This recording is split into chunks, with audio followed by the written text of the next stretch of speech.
Last class में हमने क्या पढ़ा था, याद है कुछ? हाँ, हमने लास्ट क्लास में ये पढ़ा था ऑब्जेक्ट और क्लास के बारे में, what is an object and what is a class, और ऑब्जेक्ट ओरिएंटेड प्रोग्रामिंग के जो बहुत सारी टर्मिनोलॉजीज है उसके बारे में हम डिस्कस करने वाले हैं कि किस एक एक करके हम सब चीज कवर करेंगे, ठीक है? तो एक बार के लिए ऑब्जेक्ट ओरिएंटेड प्रोग्रामिंग की टर्मिनोलॉजीज को वापस से मैं यहाँ पे लिखता हूँ ताकि हम उनको कवर करेंगे। जैसे फर्स्ट टर्मिनोलॉजी तो है एक ऑब्जेक्ट, एक क्लास, फिर और क्या क्या था? पॉलीमॉर्फिज्म, जैसे constructor, overloading,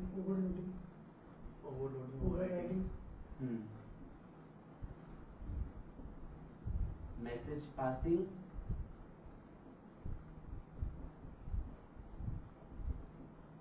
inheritance, encapsulation,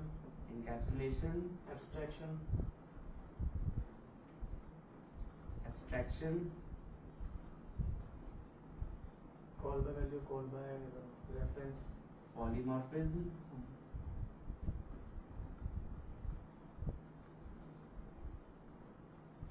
overloading, overriding,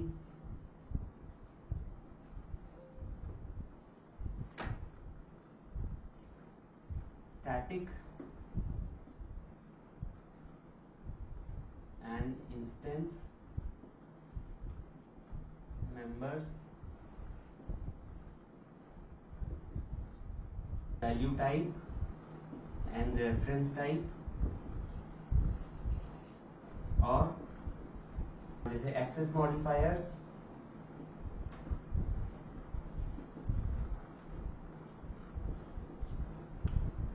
interfaces। Again हम फिर से एक बार रिकॉल कर लेते जल्दी से कि व्हाट इज एन ऑब्जेक्ट,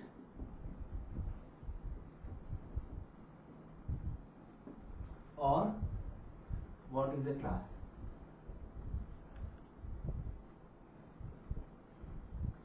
अगर आपको ये दो टर्म्स क्लियरली समझ में आ जाए, इसकी अंडरस्टैंडिंग क्रिएट हो जाए, तो ऑब्जेक्ट ओरिएंटेड के बाकी टर्म्स को समझना बहुत मुश्किल नहीं होगा, ठीक है? रूल ऑफ थंब आपको हमेशा याद रखना है। क्या है rule of thumb? First rule of thumb ये है कि object oriented programming is all about real world. हम ऑब्जेक्ट ओरिएंटेड प्रोग्रामिंग में क्या करते हैं? रियल वर्ल्ड को कनेक्ट करते हुए कोड करते हैं। हम प्रोग्रामिंग में रियल वर्ल्ड के कॉन्सेप्ट्स को अप्लाई करने की कोशिश करते हैं। तो जो चीज रियल वर्ल्ड में जैसे वर्क कर रही है, हम उस चीज को उसी तरह से प्रोग्रामिंग में इंप्लीमेंट करने की कोशिश करते हैं। कोई भी चीज जो रियल वर्ल्ड में एग्जिस्ट करती है वो एक ऑब्जेक्ट है। जैसे मैंने बोला पेन, पेन एक ऑब्जेक्ट है? पेन एक ऑब्जेक्ट है? नहीं, क्लास है। जो मेरे हाथ में है ये क्या है? वो ऑब्जेक्ट है। ये एक ऑब्जेक्ट है। जब मैं बोल रहा हूं पेन, आपके दिमाग में क्या आया? आपके हाथ में पेन नहीं है अभी, है ना? आपके दिमाग में क्या आया?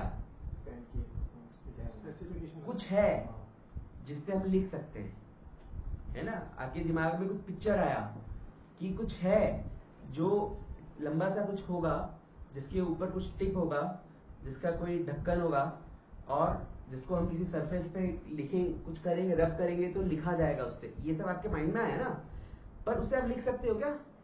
नहीं लिख सकते ना? Why? Because it is an imagination. It is representing a type of a thing. Real world में काम हमेशा सिर्फ रियल वर्ल्ड की चीजें ही कर सकती है, ठीक है? जो चीज रियल वर्ल्ड में एग्जिस्ट करती है वही कोई काम कर सकती है।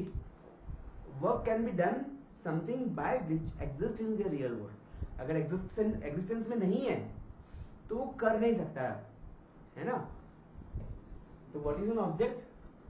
अ real world thing is an object, ठीक है?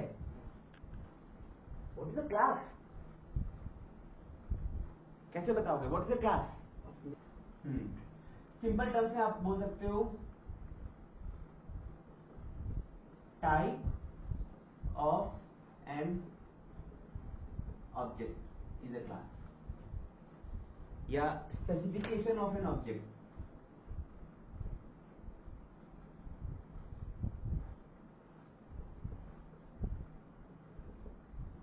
Is a class. ठीक है, दिमाग में यही तो आता है, स्पेसिफिकेशन ही तो आता है या टाइप ही तो आता है जब हम उस वर्ड का नाम लेते हैं। जब मैं यहाँ लिख रहा हूँ पेन, ये किस चीज को रिप्रेजेंट कर रहा है, क्लास को या ऑब्जेक्ट को? क्लास हो जाएगा। अगर ये ऑब्जेक्ट को कर रहा होता तो इससे मैं लिख पाता, इससे नहीं लिख सकता हूं मैं, है ना, लिख तो इससे सकता हूं। ये क्या है? दिस इज ए टाइप जिसको हम लिख पाते हैं। ठीक है, और ये क्योंकि मैंने लिखा है, ये ऑब्जेक्ट नहीं हो सकता, इट इज ए स्ट्रिंग। कोई भी चीज, लिखी हुई चीज जो है ना, that represents a value, a string, है ना। It can never be an object. An object has to be consuming some space, it has to be consuming some resources, ठीक है, जिससे वो बना है। ठीक है, जो यहाँ लिख रहे हैं वो तो एक टाइप है, और जो अब मैंने यहाँ रखा है ये एक ऑब्जेक्ट है ना। और सेम टाइप के कितने भी ऑब्जेक्ट हो सकते हैं, we can have many objects of particular type, है ना। और काम कौन करेगा? हमेशा सिर्फ और सिर्फ ऑब्जेक्ट करेगा। क्लियर है यहाँ तक? अब देखो, इसको जो कॉन्सेप्ट है इसको प्रोग्रामेटिक टर्म्स में देखते हैं, सॉफ्टवेयर टर्म्स में कैसे अप्लाई होता है।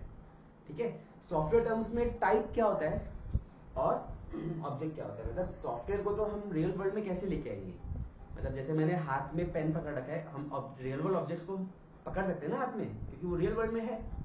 मान लो लास्ट टाइम भी एग्जांपल लिया था, वही एग्जांपल फिर से लेता हूँ। मान लो मुझे यहाँ पे एक टेबल चाहिए, अब मेरे पास यहाँ टेबल नहीं है, मुझे पेन रखने के लिए, डस्टर रखने के लिए, कॉपी रखने के लिए, बुक रखने के लिए, I need a table here. ठीक है, आई हैव अ रिक्वायरमेंट कि मुझे टेबल चाहिए, टेबल का हाइट इतना होना चाहिए, विड्थ इतना होना चाहिए, टेबल में ड्रॉअर होना चाहिए, ये सब चीज होनी चाहिए। सब मैंने सोचा। बेसिकली टेबल बनेगा कैसे? टेबल बनेगा कैसे? एक्चुअल टेबल यहाँ पे कैसे आएगा? उसको कोई कारपेंटर बनाएगा। There has to be someone जो ऑब्जेक्ट को बनाता है। जितने भी ऑब्जेक्ट, जितनी भी रियल वर्ल्ड चीजें दुनिया में है, सब किसी ना किसी ने बनाई है। ठीक है, किसी चीज को बनाने के प्रोसेस को हम इंस्टेंशिएट करना बोलते हैं, टू इंस्टेंशिएट। ठीक है, हमारे पास एक क्लास होती है, मतलब हमारे पास एक टाइप है या हमारे पास स्पेसिफिकेशन है, उसको क्या किया जाएगा? उसको इंस्टेंशिएट किया जाएगा। तो हमारे पास क्या आ जाएगा? एक ऑब्जेक्ट। ठीक है, अगर हमने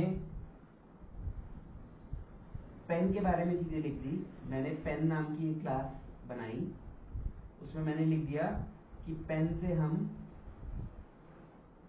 हम लिख सकते हैं, पेन का कलर होगा कुछ, लेट्स से कलर ब्लैक होगा,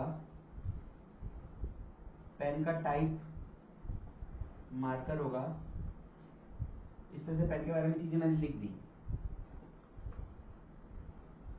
मतलब पेन के बारे में मैंने कुछ चीजें लिख दी। ये क्या है? ये पेन तो नहीं बना, ये पेन का क्या बना? स्पेसिफिकेशन। स्पेसिफिकेशन हमारे पास आ गया, फिर हमने उसको इंस्टेंशिएट जब हम करेंगे तो हमारे पास क्या आ जाएगा? तो हमारे पास ये आ जाएगा, ये, है ना। और एक ही टाइप को हम मल्टीपल बार इंस्टेंस करेंगे, मल्टीपल बार इंस्टेंशिएट करेंगे तो उसके हमारे पास मल्टीपल इंस्टेंसेस बन जाएंगे, और फिर वो इंस्टेंस को हम यूज में ले सकते हैं।